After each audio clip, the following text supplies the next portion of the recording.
TikTok! Ay, patulong!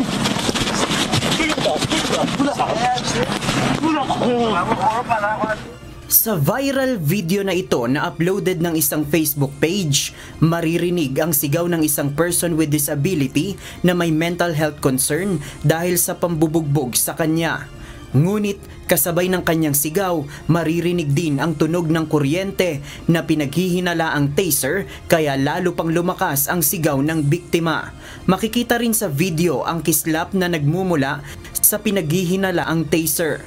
Ayon sa Land Transportation Office o LTO, iimbestigahan nila kung talagang ginamitan ng taser ang biktima. Batay sa impormasyon na nakuha ng LTO sa driver at konduktor ng bus sa video, iniulat ng mga ito na meron umanong gamit na taser ang mga nambugbog. Initially, they were saying there was, no? But again, subject to investigation. Sabi lang, nabalitaan nila na meron ginamitan ng taser dun sa kawawang pasahero, PWD. Nakikipag-ugnayan na ang LTO sa Philippine National Police upang mahanap ang mga nambugbog sa biktima. Samantala, sinuspinde ng LTO ang lisensya ng driver at konduktor ng bus dahil hindi umano ito agad na nag-report sa insidente. Sa kabila ito na mayroon namang mga tauhan ng Special Action and Intelligence Committee for Transportation o SAIC ang mga istasyon ng EDSA Carousel. Hindi rin nila ito agad na nag-report sa bus company na nag-ooperate ng kanilang ipinapasadang bus. Nasabi po nila,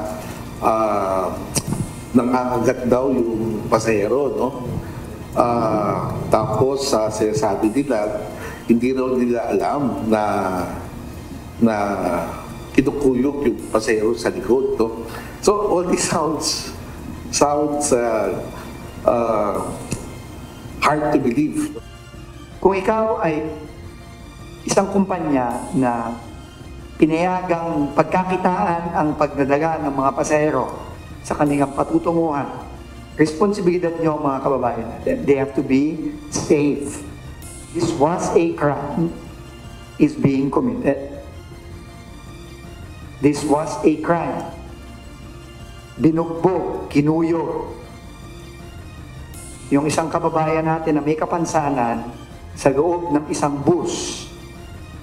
Krimen yan.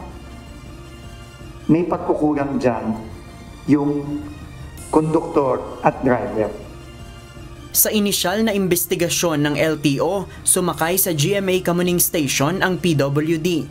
Patungo naman sa Buendia ang bus. Iniimbestigahan kung kailan ito eksaktong nangyari.